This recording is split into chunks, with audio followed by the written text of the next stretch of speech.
ऐसी घटना जो सिखाती है कि दूसरों के भावनाओं को कैसे समझ सकते हैं।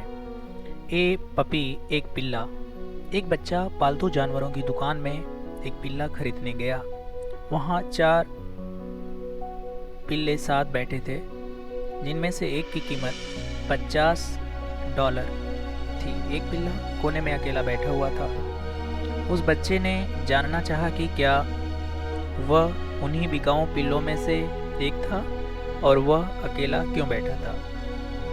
दुकानदार ने जवाब दिया कि वह उन्हीं में से एक है, मगर अपाहिज है और बिकाऊ नहीं है। बच्चे ने पूछा, उसमें क्या कमी है? दुकानदार ने बताया कि जन्म से ही इस पपी की एक टांग बिल्कुल खराब है और उसके पूंछ के पास के अंगों में भी खराबी है। बच्चे ने पूछा, आप इसके साथ क्या करेंगे?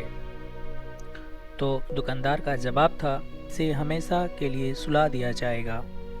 उस बच्चे ने दुकानदार से पूछा कि क्या वह उस पपी के साथ खेल सकता है? दुकानदार ने कहा, क्यों नहीं। बच्चे ने पपी को गोद में उठा लिया और पपी उसके कान को चाटने लगा। बच्चे ने उसी समय फैसला किया कि वह उसी पिल्ले को खरीदेगा। दुकानदार ने कहा, यह बिकाऊ नहीं है, मगर बच्चा जिद करने लगा। इस पर दुकानदार मान गया।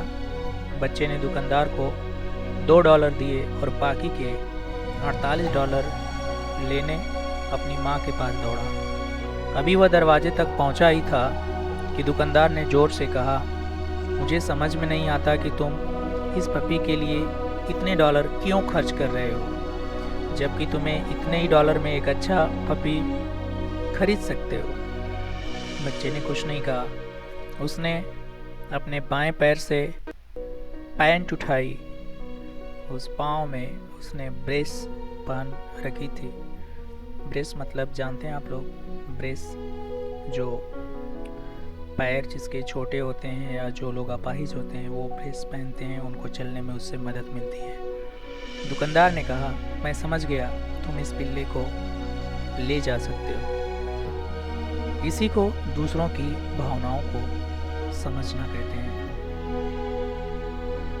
इसलिए हमें हमदर्द बनना चाहिए। जब आप दुख बांटते हैं तो यह कम हो जाता है और जब आप सुख बांटते हैं तो यह बढ़ जाता है। दोस्तों, ये मेरी स्टोरी कैसी लगी कमेंट बॉक्स में कमेंट से ज़रूर बताएं और मिलते हैं नेक्स्ट